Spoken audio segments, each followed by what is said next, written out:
Have you ever had fish that looked fine one day and then, bam, they're gasping, sluggish, or even gone overnight? You're not alone. For most fish keepers, it all comes down to three invisible chemicals quietly building up in your water: ammonia, nitrite, and nitrate. But don't worry, today we're cutting through the chemistry jargon. By the end of this video, you'll understand exactly what these three are, why they matter, and how to keep them in check without a single complicated formula. But first, let me make a quick pause to invite you to join over 1,000 fish aficionados to our weekly cool and quick fish facts. Just go to aquariumsource.com/subscribe. I promise it won't smell fishy. Really, who teaches you about the honey gourami with a Brad Pitt gif? Let's start with ammonia. Imagine if your fish tank had a bathroom in the corner that never got flushed. Well, that's basically what ammonia is. It's produced every time your fish breathe, pee, or poop. Uneaten food, decaying plants, or a dead snail in the corner. They all release ammonia too. You can't see it, but it's there and it's deadly. Even tiny amounts can damage your fish's gills, burn their skin, and cause them to gasp at the surface. If levels spike, fish can die in hours. That's why ammonia is public enemy number one for new tanks. In a brand new tank, there's no bacteria yet to break ammonia down, so it just builds up. This stage is what we call new tank syndrome. Once your tank matures, good bacteria in your filter start consuming ammonia, turning it into something new. We'll get to that in a second. But here's the key takeaway. In any healthy, established tank, ammonia should always read 0. If your test kit shows even 0.25 parts per million, it's time to act. How do you fix it? Do a partial water change, 25 to 50%. Use a conditioner like Seachem Prime to temporarily detoxify it, and double-check your filters running properly. Ammonia won't wait around politely. Once your beneficial bacteria get established, they start converting ammonia into nitrite. Think of nitrite as the middle child of this family, less famous, but still a handful. It's less immediately deadly than ammonia, but still dangerous. Nitrite messes with your fish's ability to absorb oxygen. It binds to their red blood cells and causes something similar to carbon monoxide poisoning in humans. So even if your tank is full of oxygen, your fish are basically suffocating. You'll usually see nitrite appear right after an ammonia spike during cycling. That's totally normal in a new tank. But once your tank is fully cycled, nitrite should also read 0 at all times. If you ever test and find nitrite again, it means your cycle got disrupted. Maybe you overcleaned your filter or used tap water with chlorine that killed the bacteria to fix it.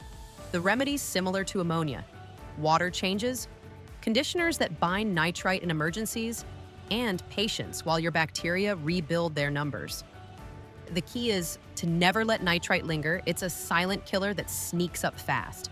Now, when those bacteria finish their job, they produce nitrate, the final stage in the nitrogen cycle.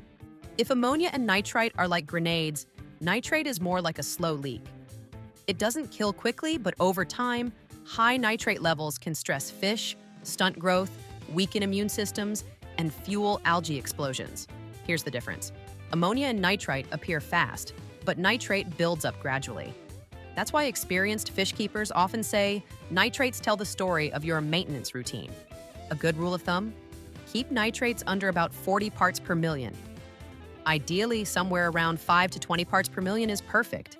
There aren't many natural ways to remove nitrate except for water changes in live plants. Plants actually love nitrate. They use it like fertilizer. So if you keep live plants, they help keep your levels down naturally. But for most tanks, weekly 25 to 30% water changes are your best weapon. Okay, so how do you actually know what's going on in your water? You test. And no, you don't need to be a chemist. Just grab a liquid test kit like the API Master Test Kit. Dip, shake, wait a few minutes, and compare the colors.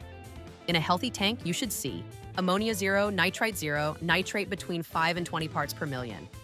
If ammonia or nitrite show up above 0, something's off. Either your tank's still cycling, your biofilter was disrupted, or something's decaying in there. You might see terms like NH3 and NH4+ on advanced kits. That's just the two forms of ammonia, one more toxic than the other. Don't overthink it. For beginners, treat any ammonia reading as a problem, period. Remember, even 0.25 parts per million can stress fish. So the goal is always 0. Think of the big three like a chain. ammonia, nitrite, nitrate. When ammonia starts appearing, your bacteria begin eating it and converting it into nitrite.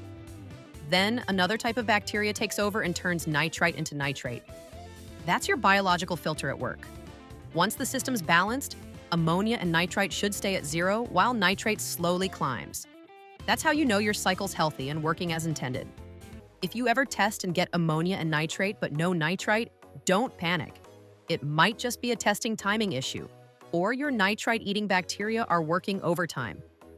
But generally, the sequence never changes.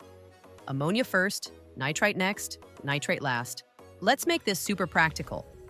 If your ammonia or nitrite spike, do a 25 to 50% water change immediately. Use a conditioner like Prime to detoxify them temporarily. Check for a dead fish, rotting food, or filter issues. Don't overfeed. Excess food means more waste and ammonia. For nitrate control, do regular weekly water changes, 20 to 30%. Avoid overstocking your tankless fish, less waste. Add live plants if you can.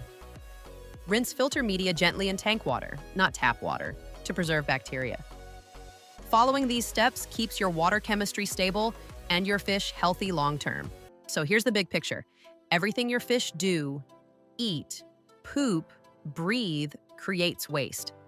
That waste becomes ammonia, which turns into nitrite, which turns into nitrate. Your filter is basically nature's recycling plant, keeping all that in balance. When we test our water, we're not just doing science experiments, we're checking the heartbeat of the tank. If you remember one thing, it's this. Ammonia and nitrite should always be zero. Nitrate should stay low. Master those three numbers and you'll master your tank. No chemistry degree required, just a little consistency and care. Now that you understand the big three, you can prevent the most common cause of fish deaths. You're not just keeping fish, you're keeping water. And when the water's happy, everything else follows. Before you go, I'd love to hear from you in the comments. What's the highest ammonia or nitrate level you've ever seen in your tank, and how did you deal with it? Share your experience so newer fish keepers can learn from it too. And if this video helped make sense of the big three, give it a thumbs up. And hit that subscribe button so you don't miss our next deep dive into practical aquarium care. Your support really helps keep the channel swimming strong.